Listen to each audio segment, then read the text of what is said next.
हमने पिछले वीडियो में देखा कैसे 1952 में भारत ने अपना पहला आम चुनाव पूरा किया। लोकतंत्र की गूंज हर गली हर गांव में सुनाई दे रही थी। नेहरू संसद में भाषण दे रहे थे और जनता उम्मीदों से भरी थी। एक नया भारत बन रहा, लेकिन ठीक इसी समय देश के दक्षिण में एक और क्रांति पनप रही थी, जो न संविधान में लिखी थी न योजना में गढ़ी गई थी। वो थी अपनी भाषा और पहचान के लिए लड़ाई। मद्रास प्रांत, जिसमें उस समय तमिल, तेलुगु और कई भाषाएं बोलने वाले लोग रहते थे। तेलुगु भाषी लोगों को लगता था कि उनकी भाषा और संस्कृति को दबाया जा रहा है। उन्हें अपने सरकारी कामों, स्कूलों, यहाँ तक कि अखबारों में भी अपनी भाषा के लिए जगह नहीं मिल रही थी। धीरे धीरे ये असंतोष आंदोलन में बदल गया। लोग कहने लगे हमारा राज्य हमारी भाषा के नाम पर होना चाहिए। और फिर मंच पर आया एक नाम, पोट्टी श्री रामुलु। एक साधारण इंसान लेकिन इरादे इस्ताप जैसे। उन्होंने गांधी जी के सिद्धांतों पर चलकर अहिंसक आंदोलन छेड़ा।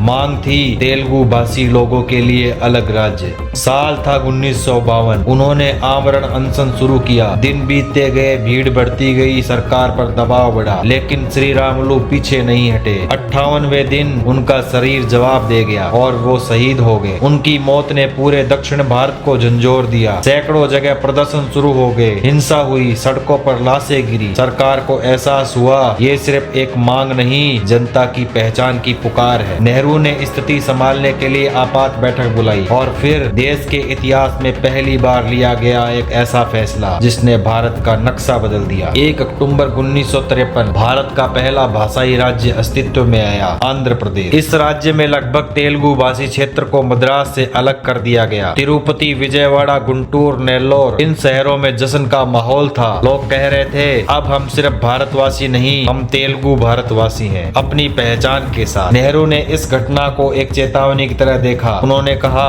अगर हर राज्य भाषा के नाम पर बन गया तो देश टूट सकता है। लेकिन जनता का दबाव इतना गहरा था कि 1953 की इस घटना के बाद सरकार को भाषा आधारित राज्य पुनर्गठन आयोग बनाना पड़ा और यहीं से शुरू हुआ भारत में राज्यों की नई परिभाषा का दौर। 1953 में जो चिंगारी आंध्र प्रदेश से उठी थी वो आगे चलकर पूरे भारत में फैल गई। महाराष्ट्र ने कहा हमें मराठी राज्य चाहिए, गुजरात ने कहा हमें अपनी पहचान चाहिए। 1956 में भारत का नक्शा पूरी तरह बदल गया और बना एक आम आदमी की भूख हड़ताल से शुरू हुई कहानी। आखिरकार बन गई भारत के नक्शे की नींव। 1953 साल जब भारत ने सीखा कि लोकतंत्र सिर्फ वोटों से नहीं चलता बल्कि जनता की आवाज से चलता है। आगे जुड़े रहे हमारे साथ। जय हिंद, जय भारत।